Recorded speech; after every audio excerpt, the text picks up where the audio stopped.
Bueno, pues anteriormente lo que hemos hecho es aprender los fundamentos de Java.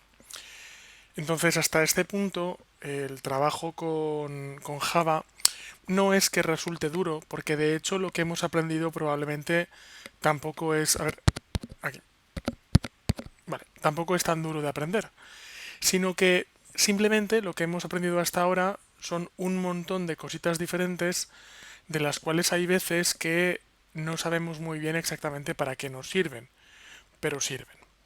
Entonces, a partir de ahora, a partir de este punto, el objetivo es, ahora que ya tenemos una cierta base de conocimiento, es empezar a hacer aplicaciones, empezar a hacer programas que tengamos, digamos, una idea más clara de para qué nos van a servir. Que esos programas, digamos, esté claro qué uso van a proporcionarnos. Entonces, dentro de lo que es el desarrollo de programas, hay un tipo de programas que son las aplicaciones empresariales. Hay un chiste que probablemente es malo y cruel y además es un chiste poco preciso, que dice que las aplicaciones empresariales tienen bases de datos y lo que no tenga base de datos es que no es una aplicación empresarial, sino que es un videojuego. Cosa que tampoco es cierta, porque de hecho hay una gran cantidad de videojuegos a día de hoy que llevan base de datos detrás, ¿vale? Por tanto, y de hecho, te voy a decir que el mercado de los videojuegos, año a año, de forma discreta, cada año va moviendo muchos más millones, más incluso que las aplicaciones empresariales, ¿vale? Pero, en definitiva, lo que queremos es continuar aprendiendo Java, evidentemente, porque hay fundamentos que todavía nos faltan por aprender, pero que el aprendizaje sea un poquito más agradable y que el aprendizaje, en definitiva, pues nos permita disfrutar un poquito más y comprobar que estamos haciendo algo, digamos, útil y práctico. Entonces, lo primero que vamos a hacer en el día de hoy es trabajar con un proyecto de Java. En este caso va a ser proyecto Java 16 y voy a empezar a hablar de una cosa muy importante que es la persistencia.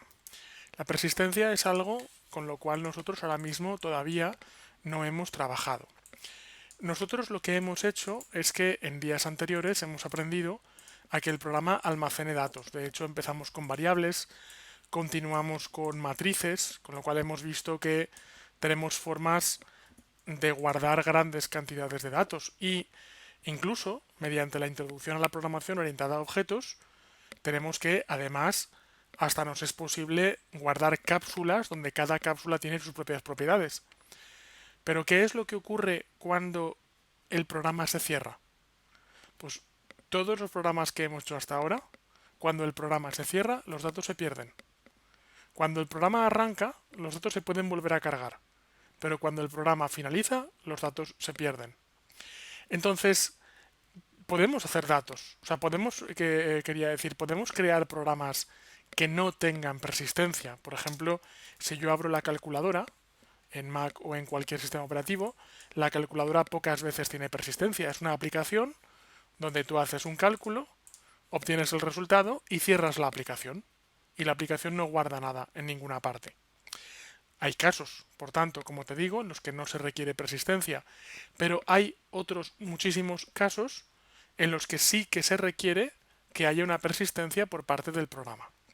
Entonces, a continuación, lo que voy a hacer es ver la primera forma de trabajar con persistencia. Entonces, la primera forma de trabajar con persistencia es una de las formas, digamos, más, ¿cómo te diría yo?, más despreciadas, pero sin embargo es de las más útiles, que consiste en ser capaces de guardar en archivos. Lo primero de lo que te voy a hablar, lo primero que te voy a decir, es que en días anteriores he hablado de que Java es un lenguaje de programación que tiene algunas librerías precargadas, pero otras no. En este caso vamos a ver cómo la habilidad de cargar perdón, de leer y de escribir archivos es una habilidad que no está precargada por defecto, pero que viene dentro de la librería por defecto de Java. Eso quiere decir que cualquier proyecto de Java, por defecto, o sea, lleva, digamos, la librería unida, lleva la librería asociada, pero no cargada. Con lo cual, lo primero que voy a hacer es cargar la librería. Y para ello hago lo siguiente. Para ello, en la cabecera pongo import.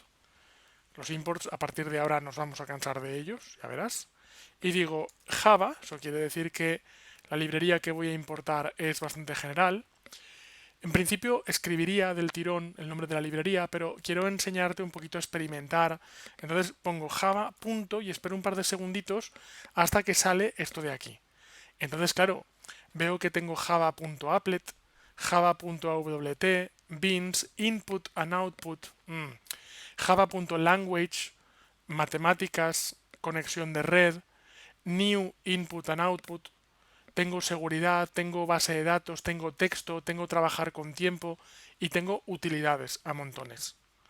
Voy a empezar trabajando con input and output, entrada y salida. Y a continuación, lo que quiero hacer, veo que tengo un montón de entrada y de salida. Entonces voy a la F y veo que tengo file. Entonces lo que quiero es coger file que me permite trabajar con archivos. Doble clic y punto y coma, porque al final la importación de librerías, ¿vale? Entonces, claro, yo lo que iba a hacer es escribir java.io.file. Pero claro, no quería escribirlo así que tú dijeras, bueno, eso de dónde te lo has sacado. ¿Vale? Pues lo que quiero es que tú veas cómo, de hecho, NetBeans, que nos ayuda bastante, simplemente yo pongo un punto y me ayuda a saber qué es lo que quiero conseguir. Vale, si hago esto, ahora mi programa de Java ahora conoce todos los métodos disponibles para trabajar con archivos. Ahora va a ser posible que yo trabaje con archivos. Vamos a por ello. Bien, ahora a continuación lo que hago es lo siguiente. Voy a escribir file porque voy a crear una nueva instancia de un objeto, ahora ya sabes qué es eso, llamada mi archivo, es igual a new file. Esta sintaxis la hemos visto anteriormente. Con esto lo que estamos haciendo es crear una nueva instancia de una clase llamada file. Claro, esa clase yo no la he programado, pero la he importado. Por tanto, cuando estoy importando, lo que estoy haciendo realmente es importar una clase que otra persona ha desarrollado. Las librerías realmente en gran medida son eso. Y por tanto, no todavía hoy, pero pensando a futuro, lo que debes pensar es que cada vez que programas una clase, no solo puede servir para ese programa que estás desarrollando, sino que la puedes reutilizar en otros muchos programas. Y esto que te acabo de decir es gran parte de la filosofía central de Java, que es la reutilización, aunque entiendo que evidentemente tú ahora mismo todavía no estás pensando en eso. Tú estás pensando de, bueno, a ver, enséñame primero a hacer programas y luego cuando aprendas a hacer programas pues ya pensar en reutilizar. Pero es pronto para pensar en reutilizar si todavía no sé ni programar, ¿vale? Aquí nos está dando un error, por cierto, pero no te preocupes porque básicamente si pongo el ratón por encima me dice, mira, no hay un constructor, que por cierto, ahora luego te explicaré qué es esto del constructor. Entonces me dice, no, no es posible que me especifiques un nuevo archivo y que, si leemos ahí, ponía no arguments. O sea, no existe una sobrecarga de este constructor en el cual no lleve argumentos. Entonces, esto quiere decir que yo a continuación aquí dentro le tengo que especificar un archivo. ¿Cuál? Pues iba a poner mi archivo.txt, pero tengo miedo de que llegues a la conclusión errónea de que el nombre del archivo tiene que ser igual al nombre de la variable.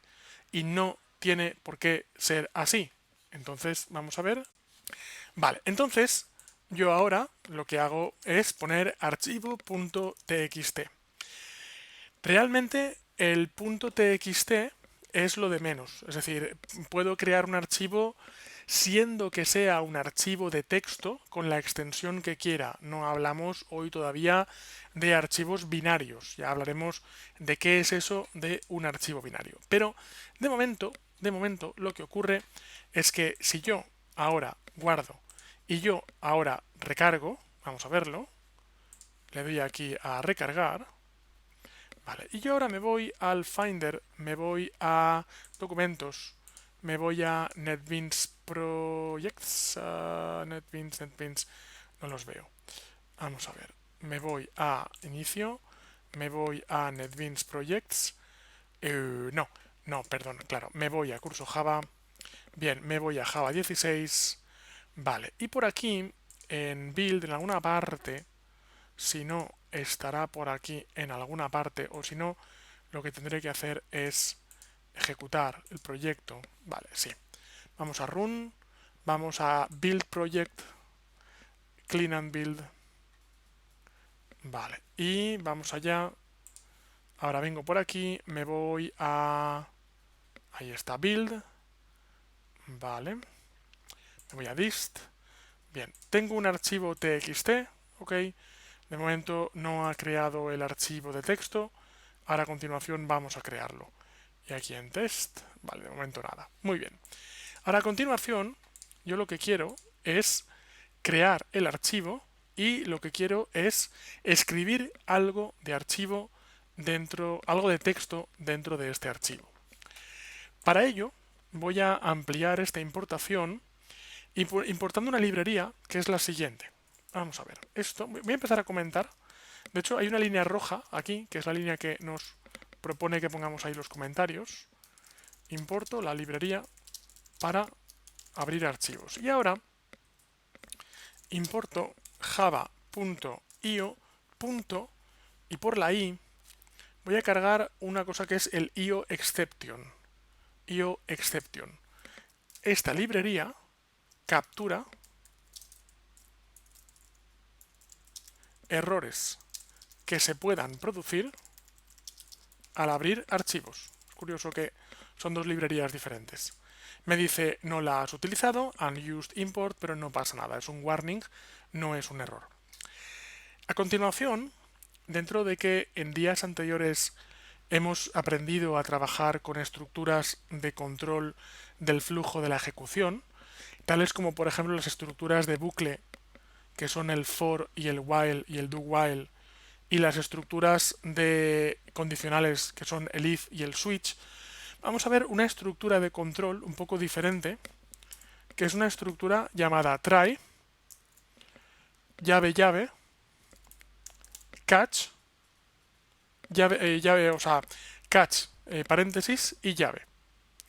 Entonces, la estructura try catch me da error porque requiere que ponga algo, evidentemente, ¿vale? La estructura try catch, si lo traducimos un poco al castellano, es una estructura de intenta hacer algo y si no puedes hacerlo, o sea, si puedes hacerlo, haz esto, y si no puedes hacerlo, haz esto otro. La estructura try catch podríamos decir que se parece un poco a la estructura if else. Si algo es cierto, haz una cosa y si no es cierto, haz otra cosa. Pero funciona de una forma un poco diferente. Déjame un momento que ponga exception o io exception e, cuando el que dice e dice longaniza, ¿vale? Vamos a ver ahí que me dices, vale, class io exception, ok, de momento bien, he cargado esa librería, vale, pues voy a meter esto aquí dentro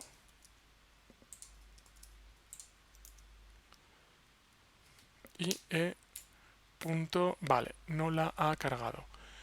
Ah, es que lo he escrito mal. Sí, exception. Vale, ahora sí. Exception is never thrown. Vale, y ahora me dice, estás llamando a un exception, pero si leemos el mensaje, dice is never thrown in the body of the corresponding try statement. Es decir, básicamente esto traducido al castellano es has llamado a una excepción para nada. Entonces eso no puede ser, ¿vale? Entonces yo digo, por ejemplo, punto. Al poner punto, ahora sí, me aparece todo aquello que puedo utilizar. Print stack trace lo que hace es imprimirme todo el error. Y ahora es cuando ya lo tengo. Una vez que tengo esto, vamos a ver, ahora me da ese otro error, is never thrown in body of corresponding try. Un momento. Y en principio Ahora sí que lo tengo.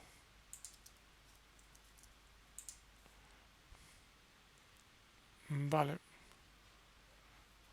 Vamos a por ello, un momento.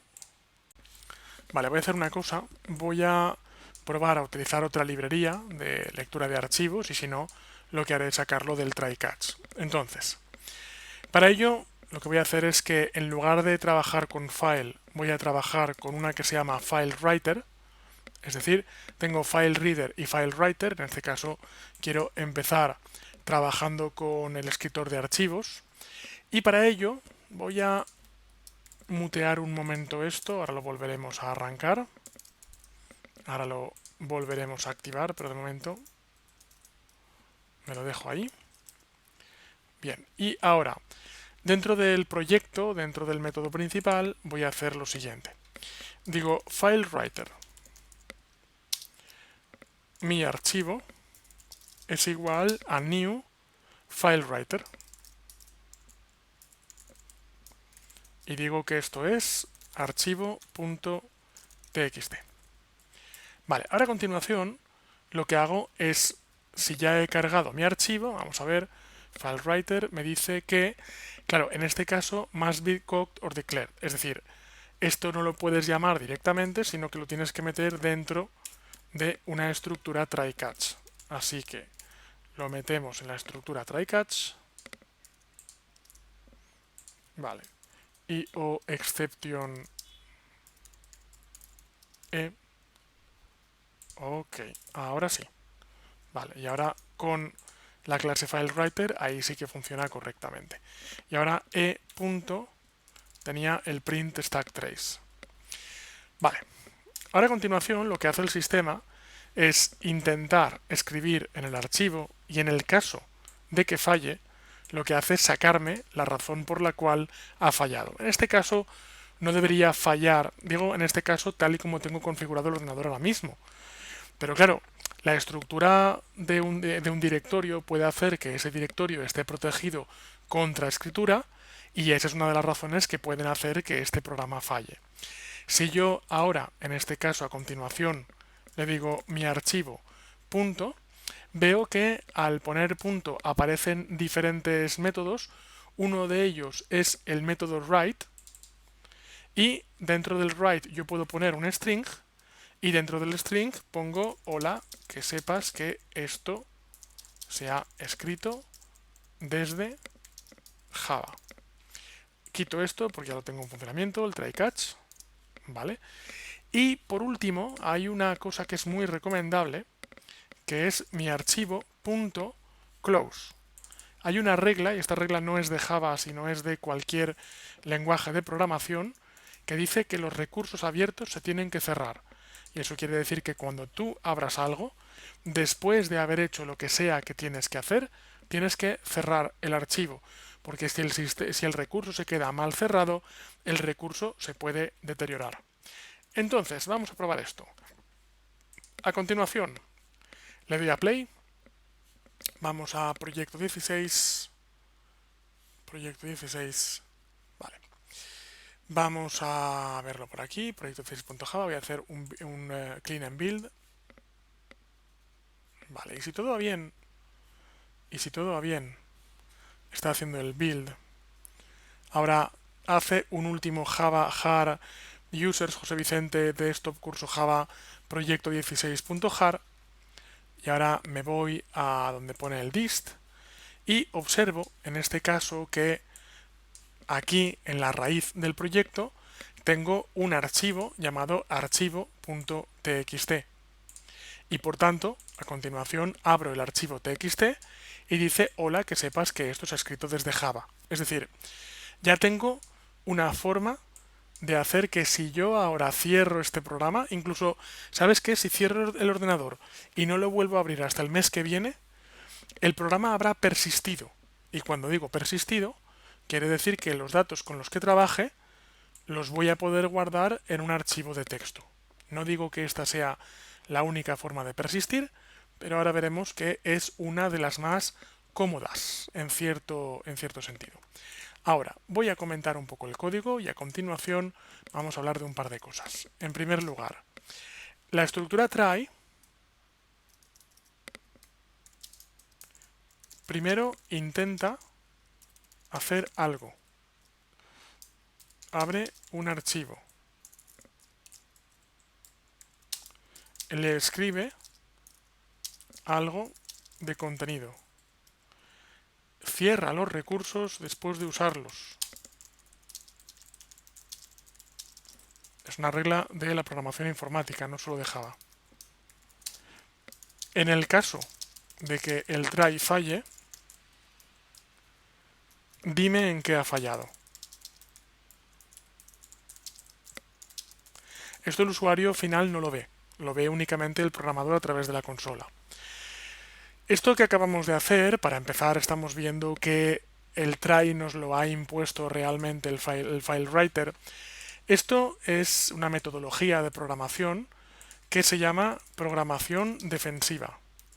Lo voy a poner para que veáis que de hecho incluso existe una página en la Wikipedia, porque cuando yo hablo de programación defensiva la gente se cree que me estoy quedando con ellos, se cree que me estoy pegando el moco.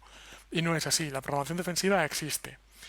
Entonces, la programación defensiva, y os pongo ahí la página de la Wikipedia para que si queréis podáis profundizar más acerca de este concepto, básicamente consiste en asumir que lo que haces puede fallar.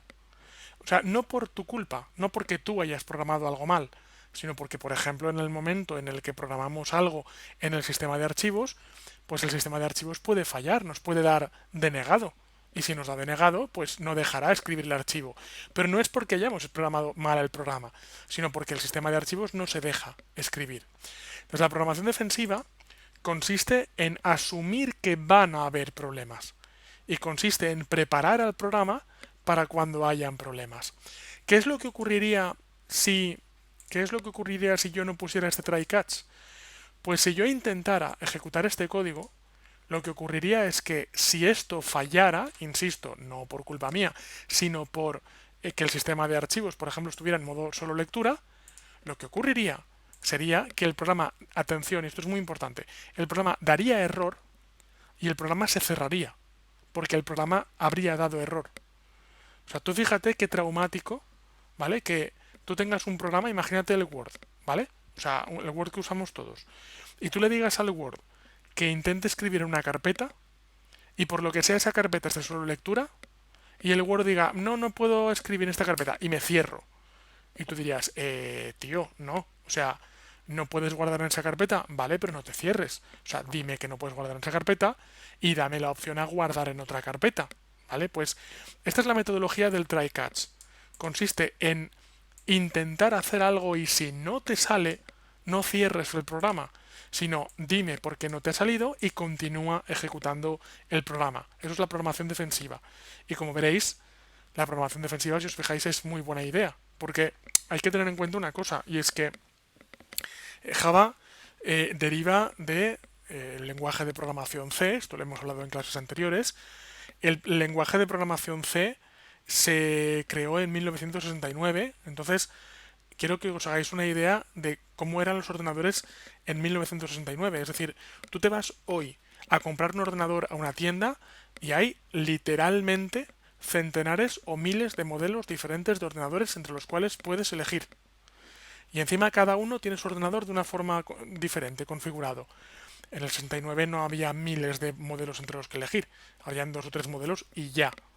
¿Vale? Entonces, no había el concepto de, oye, prueba y si falla, porque el que manejaba el ordenador sabía si se iba a poder escribir un recurso o no.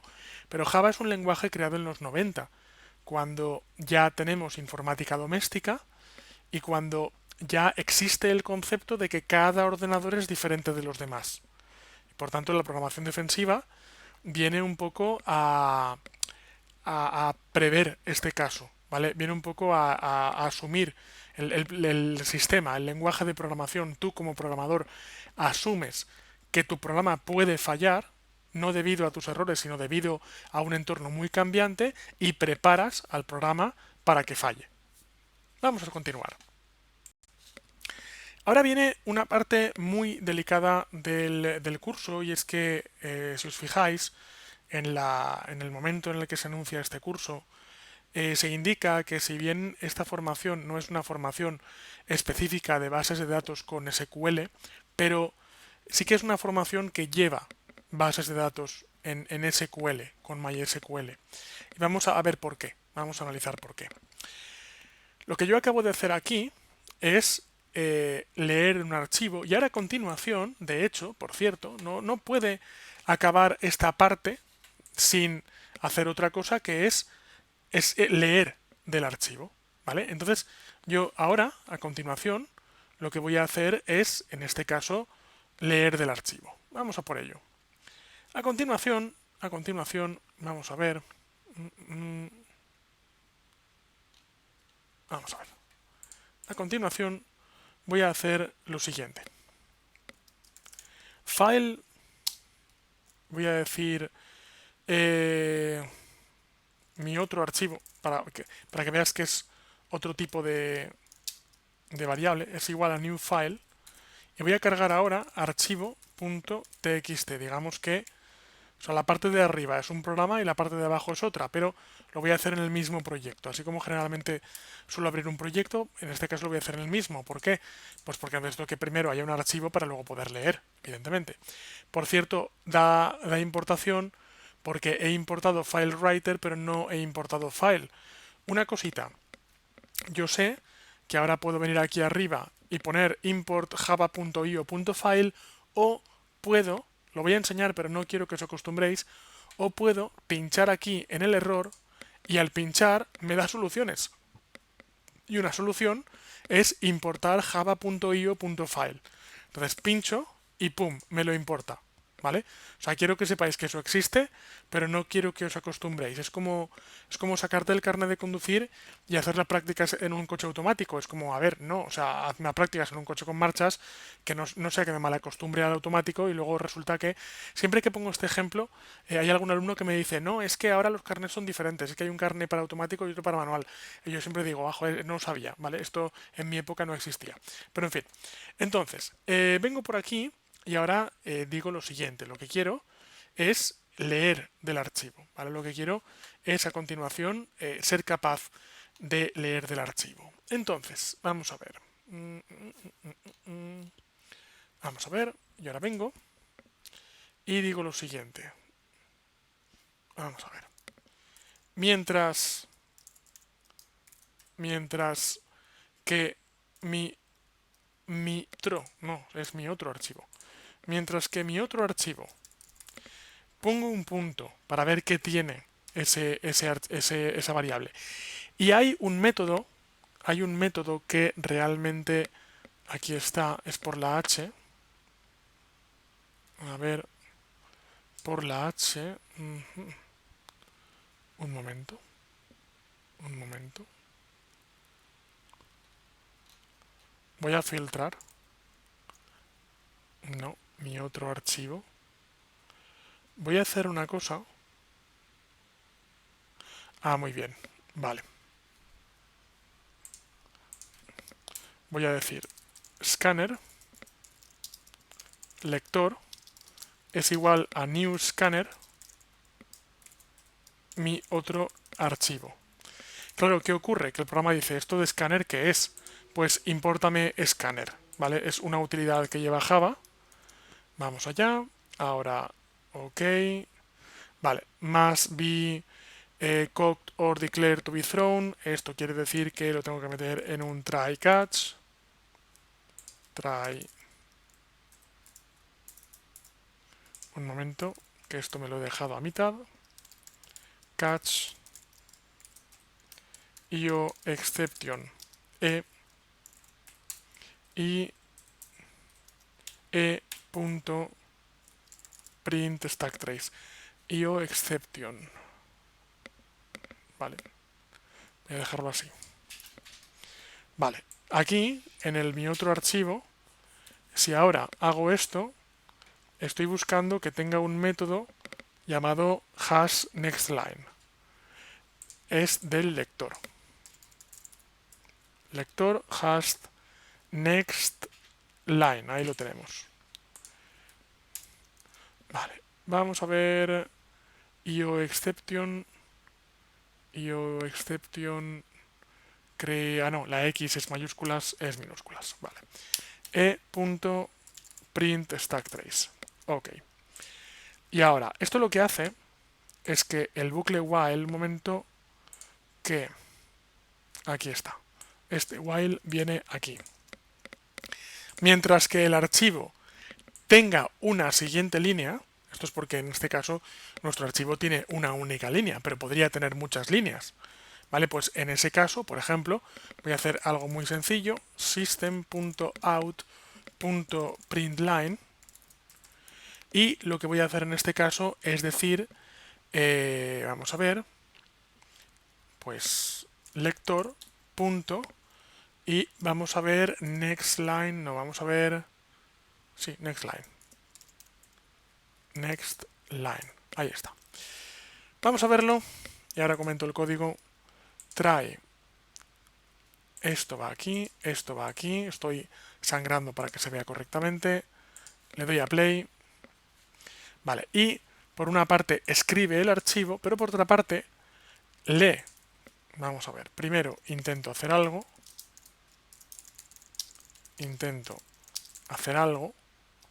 luego abro un archivo, leo el contenido del archivo y digo, mientras que el archivo tenga líneas de texto, imprímeme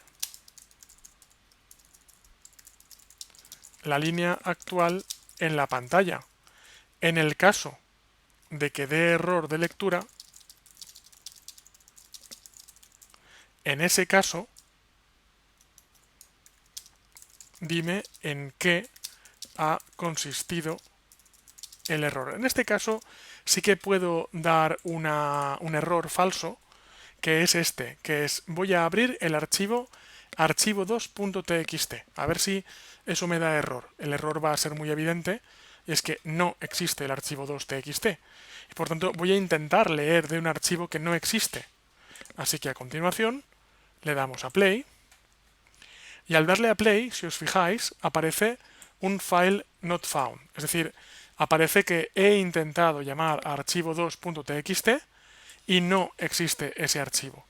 Además, curiosamente, si quito el e.printStackTrace y le doy otra vez a recargar, veréis que da error, pero no dice nada. O sea, lo que quiero que veáis es que el error que aparecía precisamente lo devuelve esta línea. O sea, lo he querido devolver yo en pantalla. Y evidentemente, ya como desarrolladores, leyendo el error, podemos tener una idea bastante aproximada de qué va el error. ¿Vale? Bueno, pues vamos a continuar. Ahora, como os digo, desde el punto de vista de la programación, especialmente cuando empiezas a programar, parece que guardar cosas en archivos es algo muy cutre, es una forma muy cutre de persistir.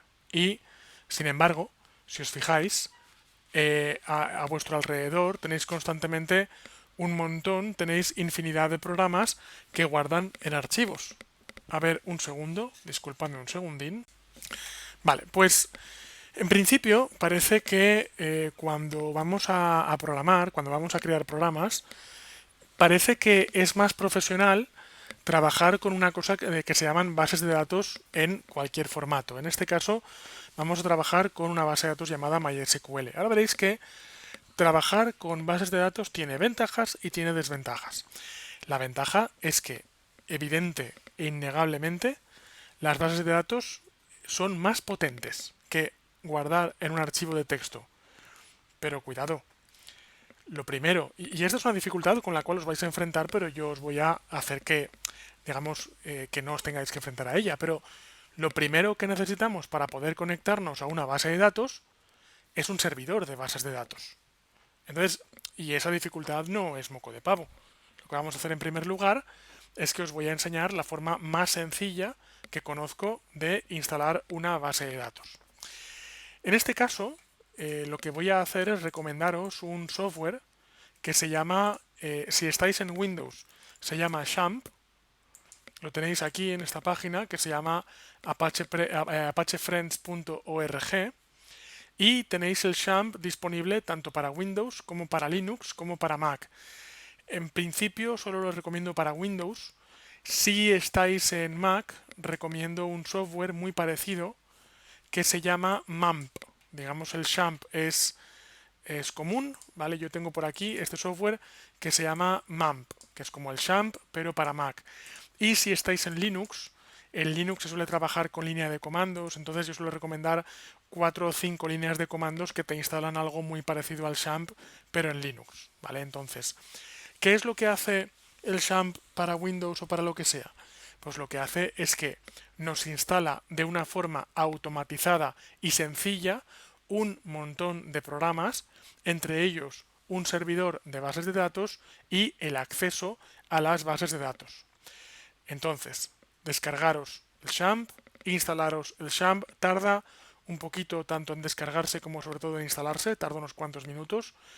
Le podéis dar a siguiente, siguiente, siguiente, es un programa de confianza. Entonces, cuando lo ejecutéis, veréis que yo voy a arrancar en este caso el MAMP. Veréis que una de las cosas que tiene el XAMPP o el MAMP es que tiene una herramienta que está aquí en complementos o está aquí. Ah, no, perdona, lo tengo aquí en. Aquí, se me ha abierto en esta pestaña. ¿Vale? Tiene una herramienta que es PHP PHP es una herramienta de gestión de bases de datos. Entonces, en este caso, el MAMP, si estáis en Windows es el XAMPP, no solo me ha instalado un servidor de bases de datos, sino que además me ha instalado esta aplicación que me permite gestionar las bases de datos. Yo en este caso tengo aquí una serie de bases de datos de proyectos que he estado haciendo últimamente en este ordenador. Voy a hacer un poco la letra más grande para que me podáis ver bien. ¿Vale? Y a continuación, aquí lo que vamos a hacer es conectarnos a una nueva base de datos. Claro, fíjate que ya hace un momento que estamos fuera de Java y a continuación vamos a quedarnos todavía un rato más fuera de Java y nos vamos a quedar dentro de MySQL. Así que cuando entremos en PHPMyAdmin, generalmente la forma de entrar en PHPMyAdmin, porque igual decís, oye, es que a mí no me ha salido la cosa esta que a ti te ha salido con el desplegable, no pasa nada. Vosotros ponéis localhost aquí en la URL de un navegador ponéis localhost. En mi caso, 2.8888. En vuestro caso, si estáis en Windows, generalmente no hay que ponerlo de 8888. Y ponemos php myadmin. Y simplemente haciendo eso, le damos a Enter y entramos en una interfaz parecida a esta. Puede cambiar un poco los colorines, igual en vuestro caso los botones son un poquito más bonitos y los colores más claros, pero da igual, al final es lo mismo. Y a continuación, lo que vamos a hacer, en primer lugar, es crear una base de datos para que nos podamos conectar a ella. Vamos a ver un momento. Para que nos podamos conectar a ella desde nuestros programas en Java. Y claro, evidentemente, a continuación iremos a Java para conectarnos a una base de datos. ¿Veis que esto de conectarnos a base de datos, en principio, ahora veréis que es más pro, pero ya de entrada es más difícil? O sea, sí, cuando estás trabajando en XAMPP, para poder editar tu base de datos en MySQL, trabajando en el XAMPP tienes que arrancar Apache y tienes que arrancar MySQL. La pregunta que tú harías sería, ¿por qué tengo que arrancar Apache, que es un servidor web, cuando yo lo que quiero no es hacer una web, sino que lo que quiero es editar una base de datos? Pues porque MySQL es un servidor de bases de datos, pero PHPMyAdmin es una aplicación que se utiliza a través de una web y por tanto tienes que arrancar Apache para que PHPMyAdmin funcione. Así que efectivamente tienes que arrancar tanto Apache como MySQL. Y entonces es cuando puedes ir a localhost y es cuando puedes poner localhost barra phpMyAdmin y confirmar que accedes correctamente a esta interfaz de administración o al menos a una interfaz parecida. Vale. ¿Vale? Entonces, ahora es cuando vamos a pinchar en crear una nueva base de datos y a continuación voy a crear una nueva base de datos, aquí la tenemos en vuestra pantalla. La maquetación de los campos puede variar un poco, porque hay diferentes versiones de PHPMyAdmin, pero básicamente es lo mismo. es bastante similar, ¿vale? Entonces, yo ahora a continuación lo que voy a hacer es lo siguiente. Incluso voy a hacer una cosa. Voy a hacer una cosa y es que me voy a bajar un PHP nuevo. Voy a bajar un PHP actualizado para que se parezca lo máximo posible al vuestro. Y así, pues digamos, no tenéis que ir comparando a ver que el mío se parezca al tuyo y tal, sino que voy a intentar que el que yo tenga instalado, el que yo use, se parezca lo más posible al que tengáis en la pantalla. Para ello, me he bajado un PHP actualizado. Vale, ok. Me lo voy a me lo voy a pasar a la carpeta MAMP, htdocs, ¿dónde estás?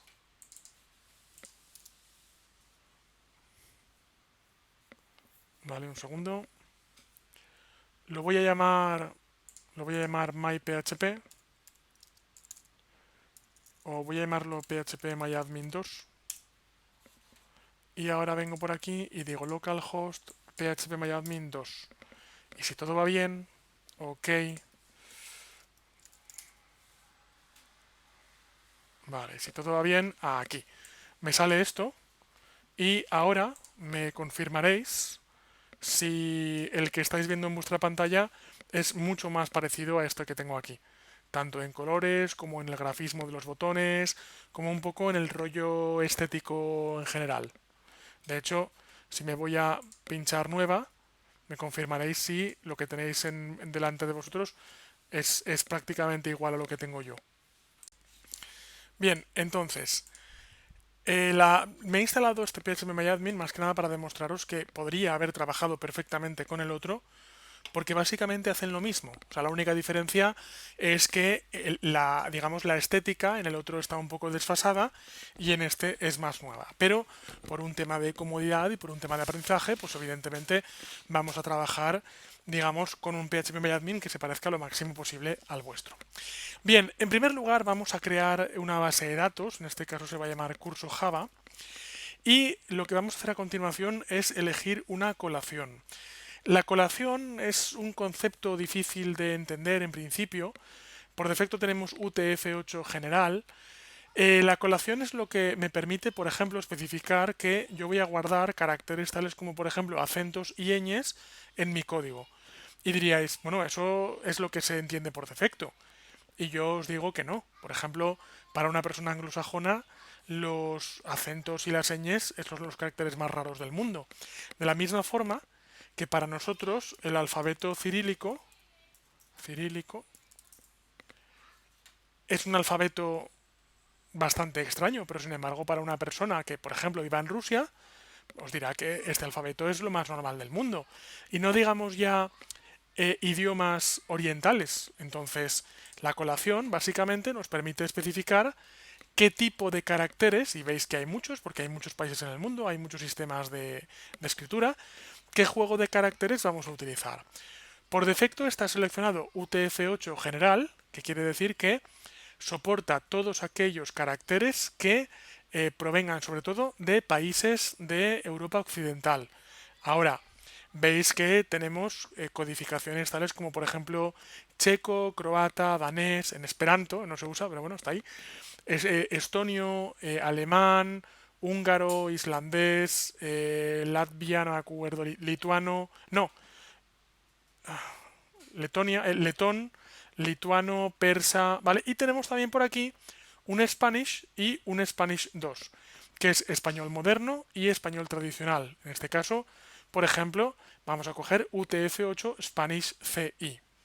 Pincho, le doy a crear y ahora mismo mi base de datos, veis ahí, aparece a la izquierda, mi base de datos curso Java ya está creada. A continuación, ahora me dice, sí, tienes una base de datos, pero no se han encontrado tablas en la base de datos. Y una base de datos sin tablas, pues no hace realmente mucho. Entonces voy a crear una tabla llamada agenda, a la cual por defecto le voy a poner 4 columnas. Esto es un poco lo de menos, ¿vale? De momento vamos a poner 4 columnas. Más adelante hablaremos de por qué 4 columnas y no más o menos o lo que sea. Entonces, voy a continuar y al pulsar sobre continuar aparece la nomenclatura de las 4 columnas. Voy a hacer lo siguiente. Voy a ir explicando paso a paso a continuación lo que voy a hacer. Voy a hacer que la primera columna se llame identificador. A continuación se me pide el tipo de dato.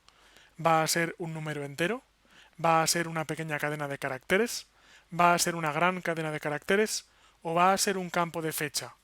Estos son los 4 tipos principales. Luego tenemos un montón más de tipos a continuación, pero por defecto voy a decir que va a ser un número entero. ¿Cuál va a ser la longitud? Generalmente se suele poner 255, pero esto quiere decir que ese campo va a admitir 255 caracteres. O sea, esto quiere decir que yo podré meter, como te diría yo, como un número 1 y 255 ceros detrás. Imagínate ese número. Es gigantesco. ¿Vale? En este caso estamos poniendo muchos más números de los que necesitamos. Y ahora, en cada tabla de una base de datos debería haber un campo identificador primario. Esto quiere decir que yo voy a decir que este es un índice primario, acepto la ventana que va a salir a continuación, la acepto tal cual como viene, y le voy a decir que este número es autoincremental. ¿Esto qué quiere decir? Pues que este campo se convierte algo así como en el DNI de la tabla. Es un campo que va a tener un número irrepetible y que va a identificar el registro. Y se incrementa solo debido a que ha activado este parámetro llamado autoincremental. Que una clave sea primaria no quiere decir que sea autoincremental, pero en este caso lo más cómodo es que yo le ponga autoincremental para que la base de datos se encargue ella automáticamente y no yo de tener que ir incrementando el número. A continuación vamos a poner los nombres de los campos. Por ejemplo, voy a poner el nombre, voy a poner el teléfono y voy a poner el email. Entonces, claro, el nombre, por ejemplo, es un varchar. El teléfono es un varchar. El email es un varchar. Aquí la gente me suele preguntar, bueno, entonces, ¿cuál es la diferencia entre varchar y text? Yo suelo decir, si el texto es una forma de verlo, pero como vemos aquí, por ejemplo, una cadena de longitud variable de 0 a 535, digamos, ¿vale? 535 caracteres. Mientras que el text, a ver si aquí, guarda hasta 65.000 caracteres. Yo suelo decir, para entenderlo más fácilmente, si el texto que vas a guardar tiene la longitud de un párrafo o menor, es un varchar. Y si el texto que vas a guardar tiene la longitud de un párrafo o mayor, es un text. Entonces, nombre, evidentemente, es un párrafo o menor. Voy a poner 255 caracteres, aunque evidentemente un nombre tendría menos de 255 caracteres, pero así, digamos, pongo un valor con el cual de momento pueda trabajar.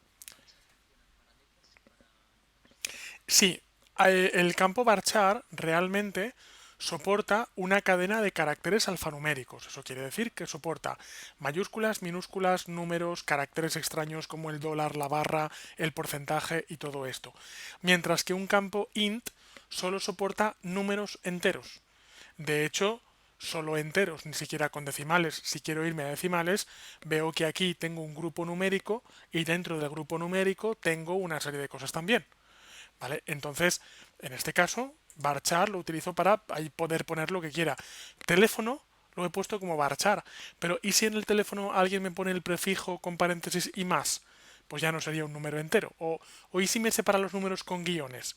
Pues ya no sería un número entero. Y es por esto que para poner teléfono también lo pongo con un varchar. Realmente, esto que acabo de hablar tiene que ver con una cosa que es, en filosofía de la programación se llama el control de las entradas.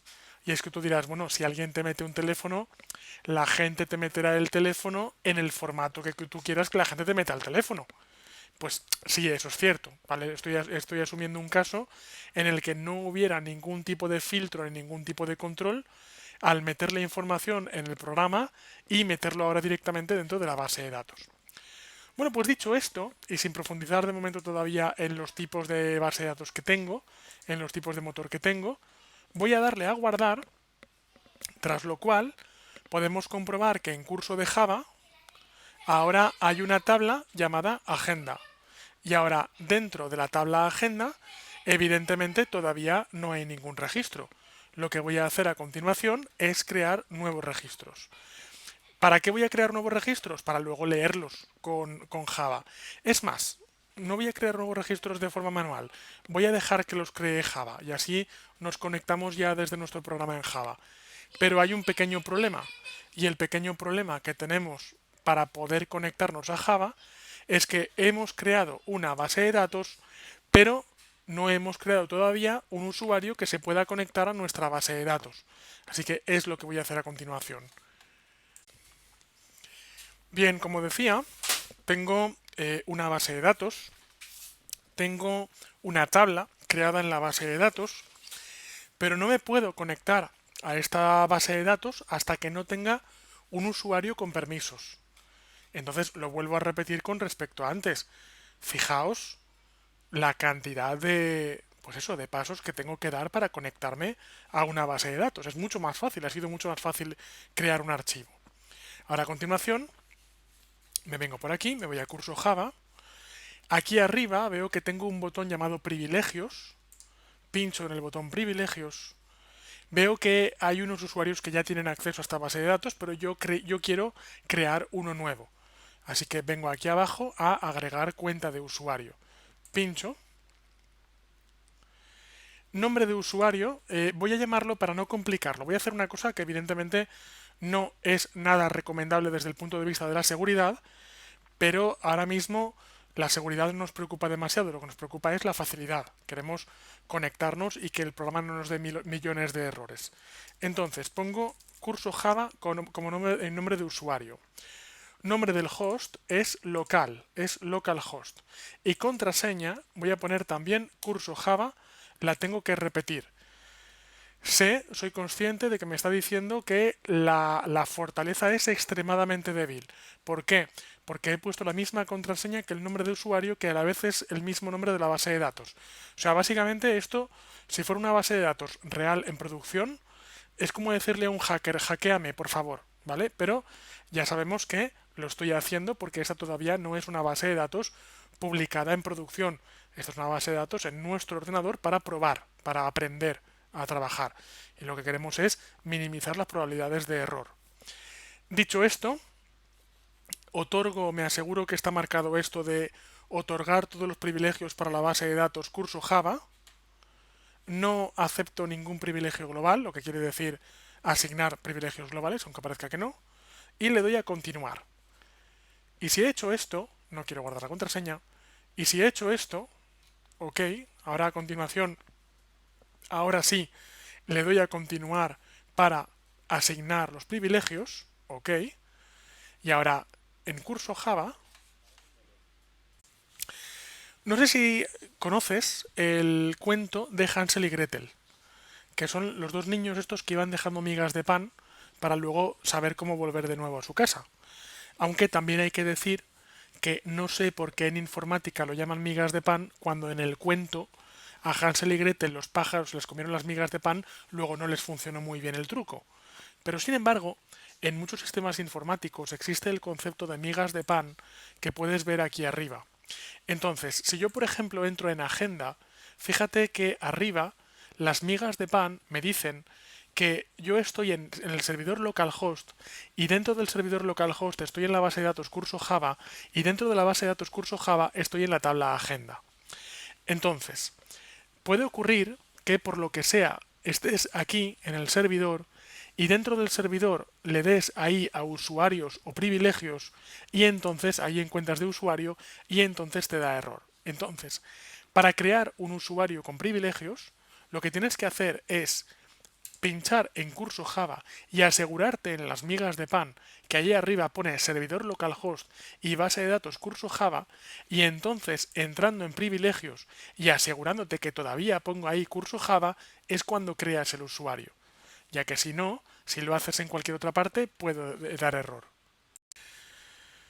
Si creíais que la dificultad había acabado, lo cierto es que no. Lo cierto es que no ha hecho más que empezar. ¿Por qué? Nosotros ya tenemos una base de datos que tiene una tabla, que si nos vamos a privilegios, tenemos un usuario con permiso para acceder a esa base de datos. Pero ahora tenemos que conectar esa base de datos con Java. Y hay una cosa muy curiosa, y es que, y os vais a reír, pero PHP-MyAdmin, o lo que es lo mismo, MySQL, es una base de datos de Oracle. Java es un lenguaje de programación de Oracle. NetBeans es el entorno oficial que te recomienda Oracle. O sea, no estoy yendo a herramientas raras, estoy utilizando las herramientas más estándar que yo podría utilizar. Y aún así, tengo que descargar el conector de MySQL desde la página oficial de MySQL porque no viene con NetBeans. Entonces voy a hacer lo siguiente. Voy a ir a crear nuevo proyecto. Voy a crear un Java Application. Va a ser un proyecto Java 17. Y a continuación, me voy a Google, abro un navegador web, abro un navegador y busco en Google MySQL Java Connector. Y me voy a esta página que es dev.mysql. Puedo ir aquí o puedo ir aquí. Es lo mismo exactamente, ¿vale? Voy a coger el 8 o el 5, da igual. Vamos a verlo. Daos cuenta que estoy en dev.mysql.com, o sea, no estoy en una página rara de por ahí que me estoy descargando algo extraño. O sea, me estoy descargando el conector original. Entonces, se recomienda el instalador para Windows, pero yo justo en este caso no tengo Windows. Entonces, Select Operating System. En este caso voy a coger el llamado Platform Independent, es decir, quiero uno independiente de la plataforma. Y me bajo cualquiera de estos dos. El Platform Independent, independiente de la plataforma, sirve para Windows, para Mac y para Linux. Me lo puedo bajar en TAR o me lo puedo bajar en zip. Si no sabéis cuál descargar, descargar el de zip, porque seguro que en vuestro ordenador podéis descomprimir archivos zip, pero depende del software que tengáis de descarga o de descompresión, perdón, igual no podéis descomprimir archivos TAR. Entonces me descargo el zip. Me dice en este caso no thanks, just start my download. No gracias, solo arranca, simplemente arranca mi descarga. Me lo bajo al escritorio. Es un archivo jar. Es un archivo jar. Dejadme que lo meta en el curso Java. Y lo que voy a hacer ahora es doble clic. En mi caso, doble clic para descomprimir. Y veo que aparece un archivo, una carpeta llamada MySQL Connector y aparece un archivo llamado MySQL Connector o sea, MySQL-Connector-Java y la versión que sea. En este caso 8.0. Lo que sea. Que ocupa 2K. Este archivo jar es compatible tanto con Windows como con Mac, como lo que sea. Lo primero que tengo que hacer, por tanto, es cargar este archivo dentro de NetBeans. Y eso hay varias formas de hacerlo. La primera de ellas es la siguiente. Voy a hacer clic con botón derecho dentro de proyecto Java 17 y me voy a ir o bien a Set Configuration o bien a Properties. En este caso vamos a ir a Properties, propiedades del proyecto. Se abre una ventana con las propiedades del proyecto donde veo que hay libraries. Entonces, libraries, en este caso, me permite añadir librerías. Veo que le puedo añadir un jar o un folder.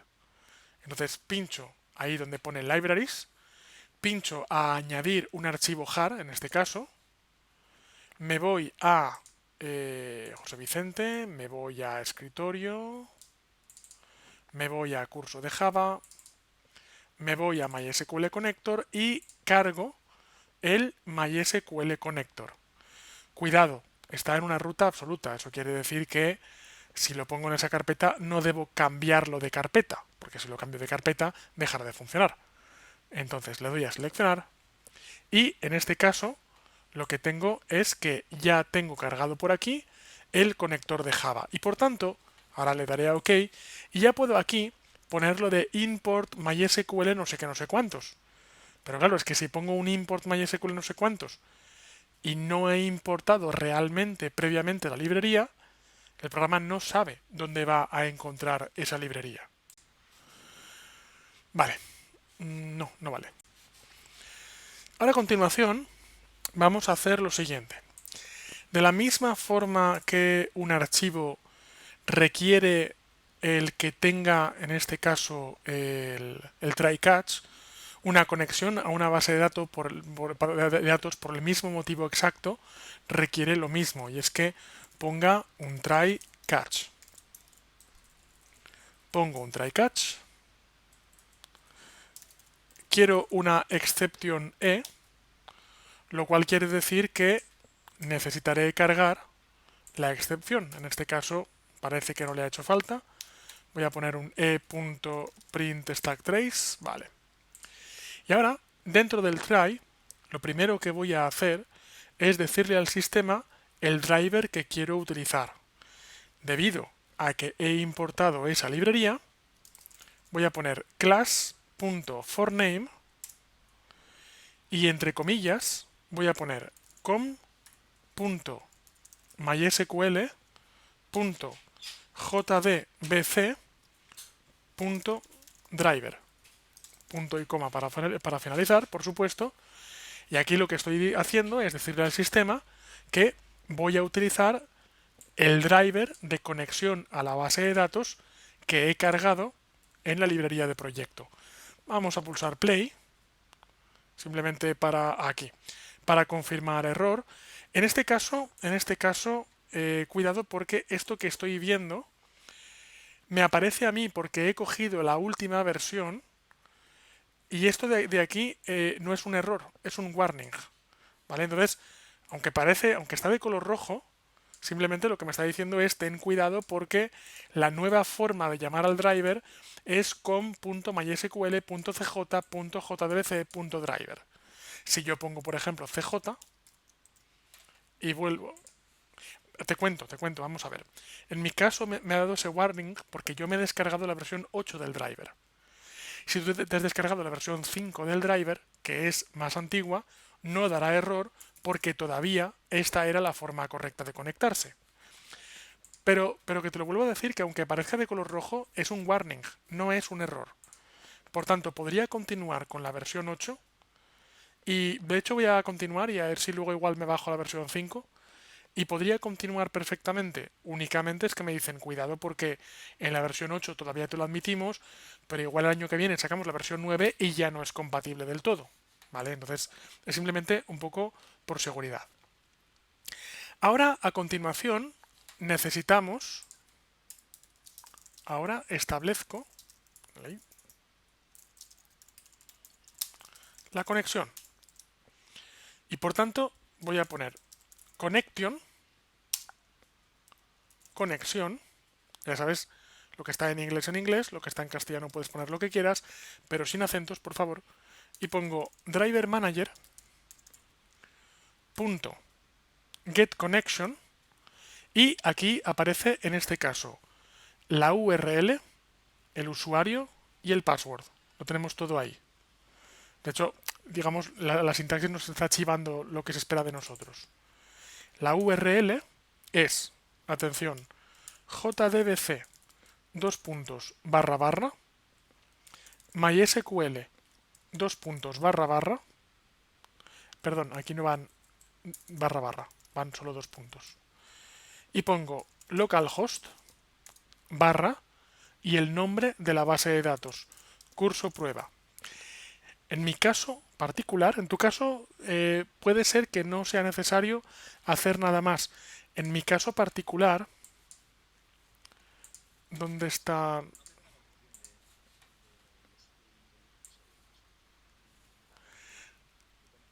No pasa nada. Si no te da la opción, ponlo manualmente y verás cómo sí que te deja.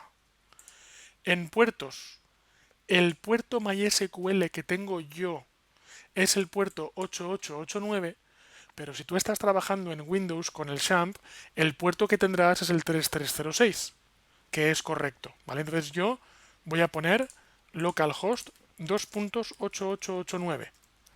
En tu caso, tal vez tengas que poner 2.3306.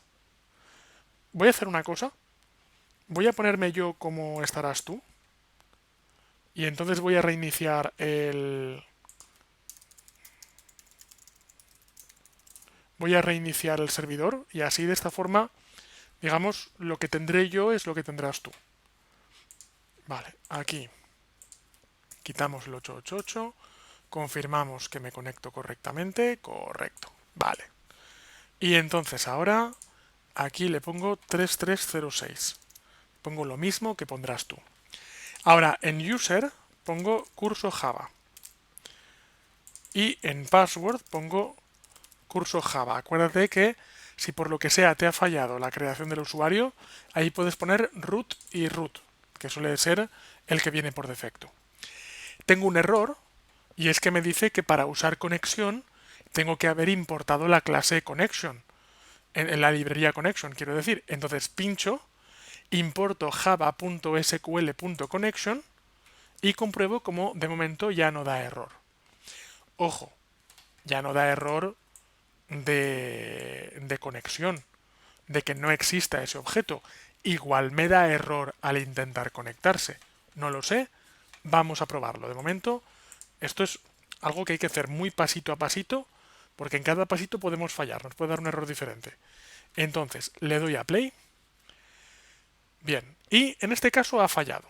Y si ha fallado, aquí lo que vamos a hacer es, aparte de esto de aquí, ¿vale? Me dice fallo en el vínculo de comunicación. El driver no ha recibido paquetes del servidor. Voy a probar de todas formas con la versión 5. Ok. Un momento.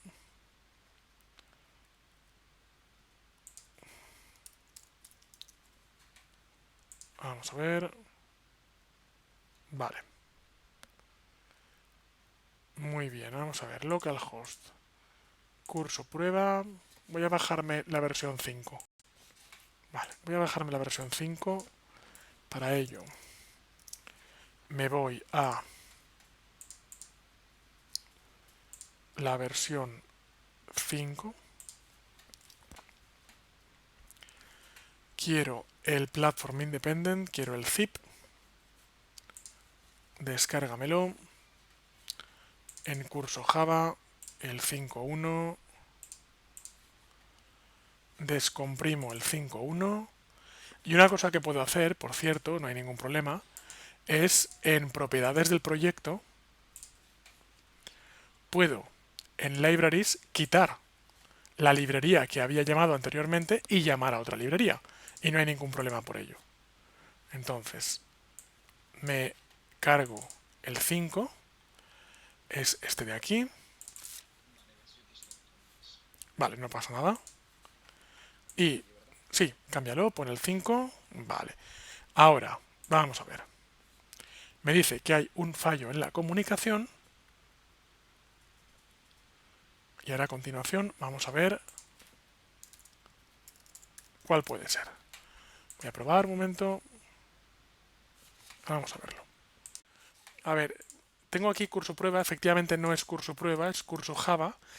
Sin embargo, no parece ser ese el error. Parece que sea otro tipo de error. Vamos a ver, ¿sí? Y lo que me dice es que, en principio, el driver no ha recibido ningún paquete del servidor. Es decir, en principio parece como que el servidor no acepte mi conexión. Entonces puede tener más que ver con que no me deje conectarme desde otra cosa que no sea MAMP a otra cosa, ¿vale? Entonces, un poco con comprobar que a vosotros sí que os funciona, realmente a mí ya me vale. Ahora lo que voy a hacer, evidentemente, es ver qué pasa en mi ordenador, que por lo que sea, MySQL está incomunicado. A ver, un momentín. Estoy comprobando que todo está bien, estoy comprobando que todo lo tengo igual. Así que sí. Ok, pues hala, vamos allá. Vale, lo que he hecho para que funcione es simplemente en el MAMP lo he devuelto en mi caso, en preferencias, a los puertos que venían por defecto, donde el puerto MySQL era el puerto 8889, y fijémonos que si pongo localhost 8889, directamente le doy a play y funciona la conexión. Luego, en este caso no es un problema de Java, sino es un problema a todas luces de que en mi ordenador el puerto 3306, que es el puerto por defecto para MySQL, debe estar cerrado por algún motivo. Entonces, como ahora tampoco quiero perder tiempo de esta formación indagando a ver en qué parte de mi ordenador la conexión está bloqueada, prefiero devolverlo al puerto 8889 y continuar trabajando. Tengo un warning, pero recordemos que aunque esté de color rojo, me dice que es un warning, es una advertencia. Y además es una advertencia con respecto a protocolo seguro, a SSL. O sea que nada, ¿vale? Simplemente paso de esto de por aquí. Ahora a continuación, lo que quiero hacer es conectarme a la base de datos y pedirle algo. A continuación voy a hacer lo siguiente. Vamos a ver. Preparo una petición a la base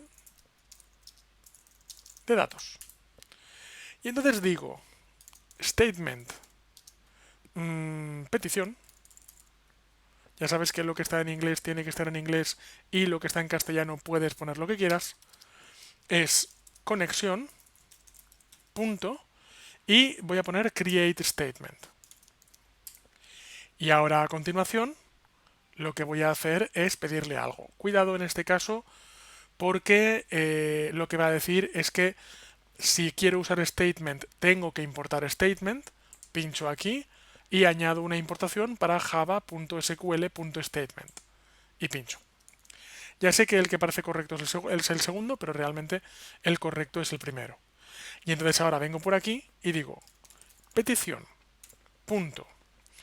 Y voy a ejecutar un execute query ahí lo tenemos, donde se requiere que ponga un string SQL, y el string SQL que voy a poner, y ahora es donde la formación se complica un poquito, va a ser la siguiente: insert into agenda values, paréntesis, coma, porque había tres valores, null, y voy a poner Pepe, el teléfono. No, voy a poner Juan, porque tiene que empezar por J. El teléfono 1, 2, 3 y 4 y el correo electrónico juan@correo.com. Tengamos en cuenta y recordemos que si fuera pongo comillas dobles es porque dentro voy a poner comillas sencillas. La razón por la que esto se acaba de complicar un poquito es porque todo lo que hemos hecho hasta ahora es Java, pero esto de aquí es SQL, es el lenguaje llamado SQL, concretamente MySQL. Entonces, estamos mezclando dos lenguajes de programación a la vez, cosa que es un poco incómoda, pero en este caso no queda más remedio. De hecho, Java, para ser puristas, Java es un lenguaje de programación, mientras que SQL es un lenguaje de peticiones a base de datos. No es un lenguaje de programación como tal, supuestamente, aunque realmente sí que lo es. Pero bueno, básicamente voy a poner eso. Más adelante hablaremos de la sintaxis que he puesto, pero de momento tenéis que poner exactamente esto que he puesto, porque lo que hace es que inserta dentro de la agenda los valores null, porque recordamos que ya se encarga el programa de incrementar automáticamente los índices, el nombre, el teléfono y el correo electrónico. Entonces, si esto va bien, si esto ha sido correcto, a continuación le doy a play. Vale, en este caso me dice no puedes poner manipulación de statements con execute query, entonces no pasa nada. Lo que voy a hacer es utilizar execute. Vamos a utilizar execute directamente. Entonces, haciendo esto, vemos que ha funcionado correctamente. Ahora cuento el porqué de execute y execute query, pero antes de ello lo que quiero es meterme dentro de la base de datos. Quiero meterme dentro de la base de datos y quiero confirmar si es cierto o no. Quiero confirmar si es cierto o no que dentro de curso Java, dentro de agenda, si todo ha ido bien, con el identificador 1 estará Juan, teléfono 1234, email juan@correo.com. Si ese registro está ahí, es porque el lenguaje de programación lo ha puesto. Cuidado, si ahora le vuelvo a dar a play, lo que va a hacer es volver a meterlo en la base de datos. Y eso quiere decir que si ahora recargo la agenda con el identificador 2, porque hemos dicho automáticamente que el identificador crece automáticamente, el nombre vuelve a ser Juan, el teléfono vuelve a ser 1234, el email vuelve a ser juan@correo.com. Bien, ahora, ¿cuál es la diferencia de execute y execute query? Es decir, ejecutar o ejecutar una petición. Veréis, en bases de datos, generalmente se sigue el modelo, no solo en MySQL, sino en la gran mayoría de ellas, se sigue el modelo CRUD. El modelo CRUD quiere decir, esto lo podéis googlear, quiere decir create, read, update y delete. Nosotros lo que acabamos de hacer es un create, es una creación mediante el comando insert. Entonces, ¿qué ocurre?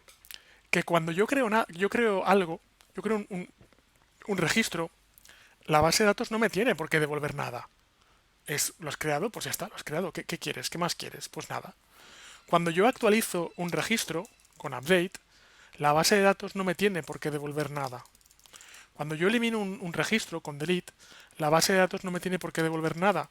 Pero cuando yo realizo un select, cuando yo le digo dame los alumnos, los usuarios, los clientes que tengan tal requisito, evidentemente yo pido y espero que se me devuelva algo. Entonces, cuando yo utilizo algo que no devuelve, create, update o delete, tengo que utilizar execute.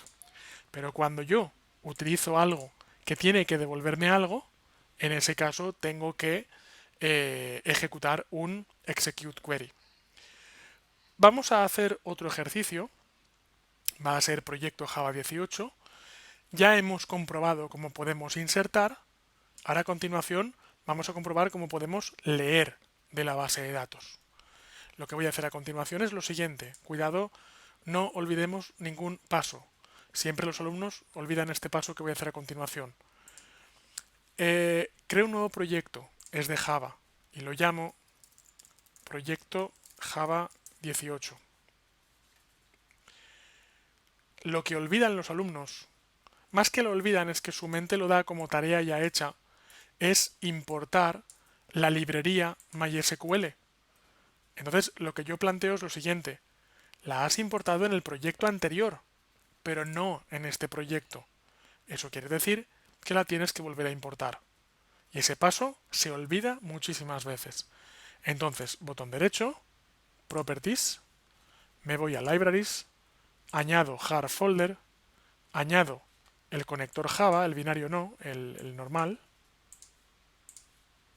y le doy OK.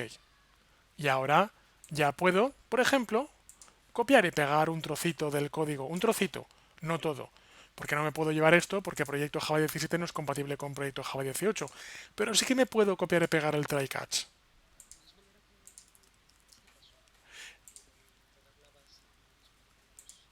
Sí, recordamos que para volver a pegar la librería tenemos que ir a botón derecho en el proyecto sobre el cual estemos trabajando, que en este caso es proyecto Java 18, botón derecho abajo del todo Properties, me voy a Libraries, dentro de Libraries tengo que pinchar el botón de Add Jar Folder, en este caso, para esta librería concreta, selecciono el MySQL Connector que no acabe en bin, o sea, el que no es binario, y me voy a seleccionar.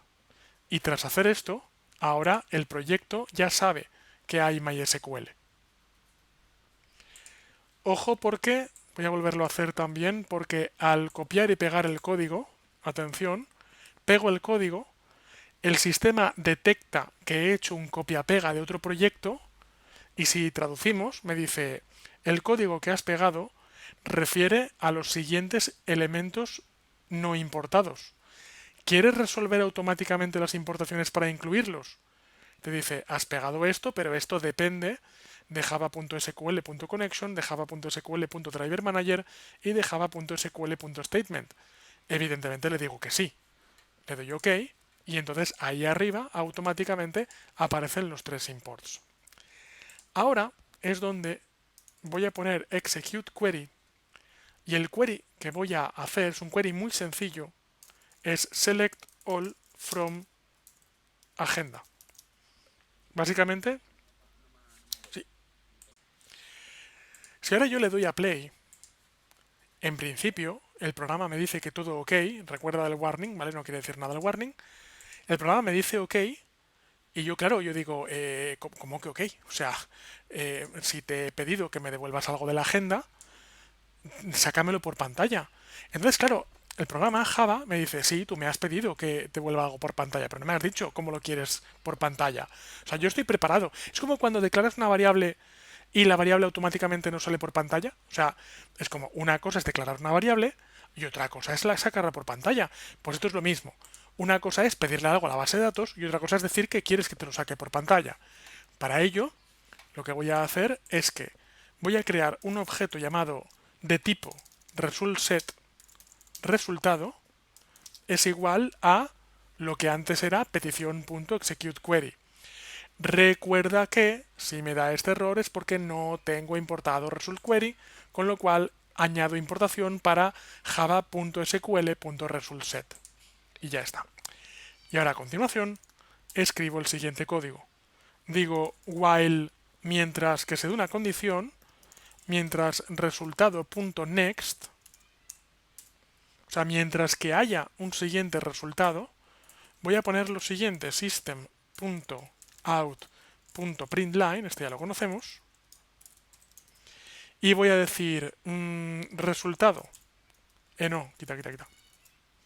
Voy a decir resultado, punto, a ver qué tenemos, pues tú fíjate, o sea, tengo getArray, tengo getArray con el índice de columna, pero el column label mola más, la verdad. Entonces voy a coger getArray y aquí donde pone column label voy a poner nombre. Cuidado, si pongo nombre es porque ahí hay una columna que se llama nombre, ¿vale? Tiene que coincidir, si no dará error. Me está dando un error porque me falta un punto y coma. Y ahora yo vengo por aquí y me da otro error. Me dice unclose character literal. Vale, vamos a conectar. No. Vale, será que tengo que ponerlo con estas comillas de aquí. Vale, correcto. Ahora pongo un guión. Un más, ya sabes, para encadenar. Ahora pongo resultado teléfono. Tengo que ponerlo exactamente igual que lo ponga en la base de datos. Y ahora pongo ahí email.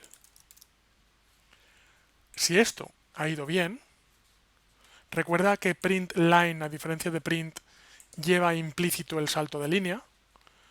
Le doy a play y me dice, oh, vale, SQL feature not supported. Vale, vamos a ver. ¿En qué línea? Igual es el getArray. Pruébalo. Sí que parece que es el getArray. Voy a hacer una cosa. Voy a hacerlo mucho más sencillo. Voy a hacer getInt con el índice 1. GetInt con el índice 2. Vamos a probar de momento eso. Y getInt con el índice 3. Pruebo. Vale. Y me dice, fíjate en este caso que me dice invalid value for getInt Juan. Cuando dices, perdona, si me lo estás dando. ¿Vale? Entonces, en este caso, lo que vamos a hacer es ver resultado getInt. Vamos a ver qué es lo que está cogiendo mal, porque fíjate que me ha devuelto Juan, pero ha dado error a continuación. GetInt de 1. Y luego ya, evidentemente, no ha continuado. Sí, el error consiste en que si yo le digo getInt, es que se supone que lo que voy a recuperar es un entero.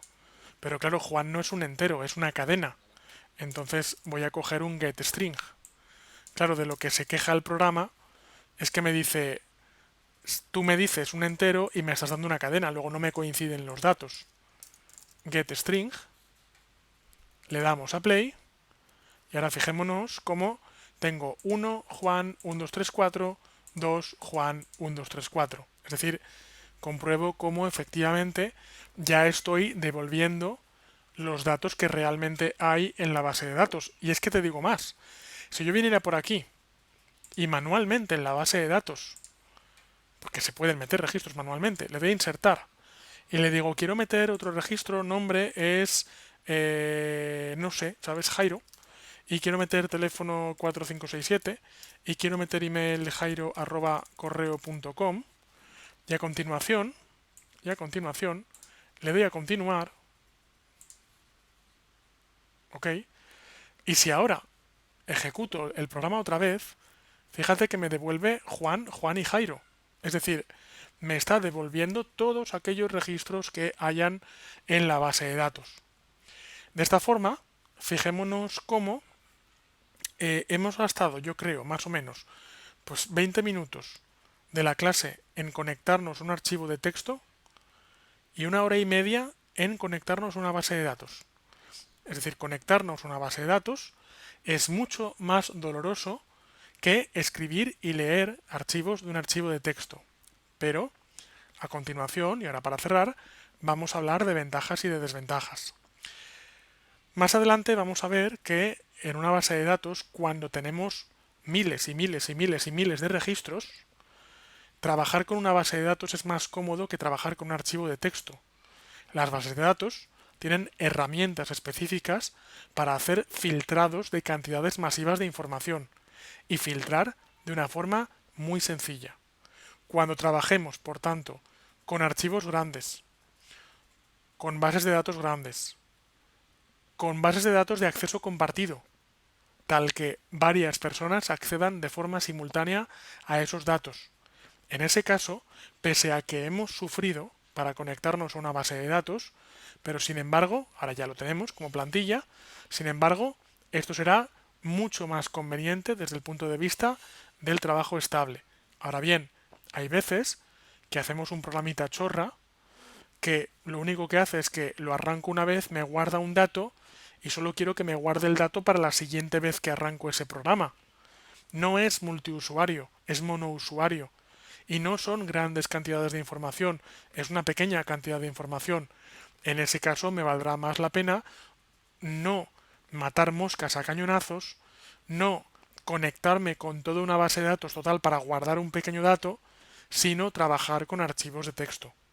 ¿Vale? Entonces, lo que quiero decir con esto es que debemos ser conscientes que existen estas dos metodologías y de hecho existen más metodologías y cada una tiene sus ventajas y sus desventajas. Lo digo porque generalmente cuando uno está aprendiendo Java, pues ocurre que parece que trabajar con base de datos es más profesional que trabajar con archivos y parece que todo lo que haces a continuación lo haces con base de datos.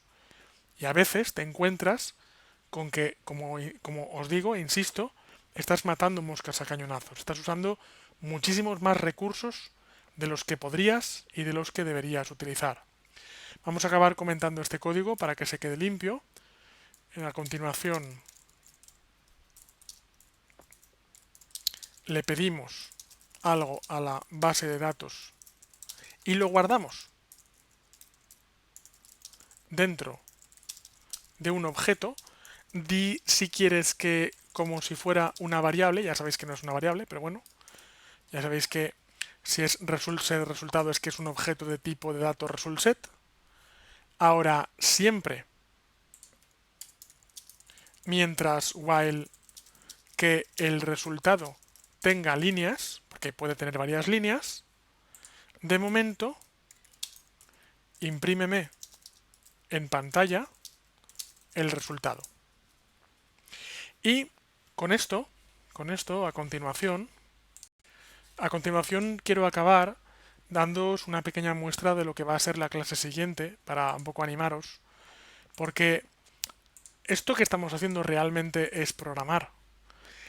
Pero verlo todo en consola se nos hace a veces un poco duro. El próximo día vamos a aprender a crear proyectos trabajando con eh, Graphic User Interface, interfaz de usuario gráfica, que nos va a permitir hacer programas en ventanas. Programas en ventanas quiere decir que, quiere decir que nuestros programas ya no van a ser solo de línea de comandos, sino que van a ser programas en ventanas. Vamos a verlo. Un momento que estoy abriendo ese source packages. Está costando mucho total para 3 archivos que tiene que abrir. Supongo que los estará validando. Entonces, ese ejemplo tiene, pues bueno, varios ejemplos de lo que es una interfaz gráfica de usuario. Me voy a examples. Por ejemplo, Contact Editor es el clásico ejemplo. Y fijaos que aparecerá esto. Aparecerá, de hecho, un diseñador de interfaces de usuario, aunque no quiero utilizar el diseñador, quiero hacerlo bien de verdad. Voy a coger el Contact Editor y fijaos que lo que hará es que en lugar de sacarme algo por consola, me aparecerá, no sé si lo veis aquí, independiente de un programa en ventanas, donde yo tendré una serie de formularios y donde cuando le dé a un botón pasarán cosas y cuando el programa me tenga que devolver cosas aparecerán aquí. Es decir, yo podré insertar elementos, yo podré recuperar elementos, pero lo más importante es que lo podré hacer con programas basados en ventanas. O sea, ya no tendré todo el rato que depender de la horrible y fea consola, que por otra parte realmente programar es eso, aunque parezca que no. O sea, esto que estáis viendo aquí en la pantalla, esto no es programar, esto se llama interfaz gráfica de usuario, pero esto no es un programa en sí mismo, es la interfaz gráfica de un programa, pero de la misma forma que es cierto esto que os acabo de decir, también es cierto que a nuestros usuarios finales les puedes decir misa si quieres, pero ellos quieren trabajar con algo que sea sencillo, con algo que tenga campos, que tenga botones que puedan pulsar, que se pueda cerrar con un botón, no algo que aparezca en la consola. ¿Vale? Entonces, por eso es por lo que el próximo día vamos a aprender a trabajar con estos programas en ventanas que harán que nuestros programas sean mucho más utilizables. Aparte, con el asistente, como podéis ver aquí, pues podemos meter labels, podemos meter botones, podemos meter grupos de botones y yo simplemente lo que tengo que hacer es pinchar y arrastrar. Veis que acabo de meter un nuevo botón y es más, voy a meter otro más y a continuación le voy a dar a play y veréis como una vez que le doy a play, los dos botones que acabo de meter, que por cierto no tienen todavía ningún uso, ninguna función, pero veréis que aparecen aquí preparados para ser utilizados, preparados para que yo les diga lo que tienen que hacer. ¿Vale? Por eso veréis que la creación de interfaces de usuario, pues bueno, le da otra dimensión a la programación, hace que la programación sea un poco más agradable, porque lo que haces ya no aparece en una fea línea de comandos, sino que aparece en bonitas aplicaciones en ventanas. ¿Vale? ¿Ok?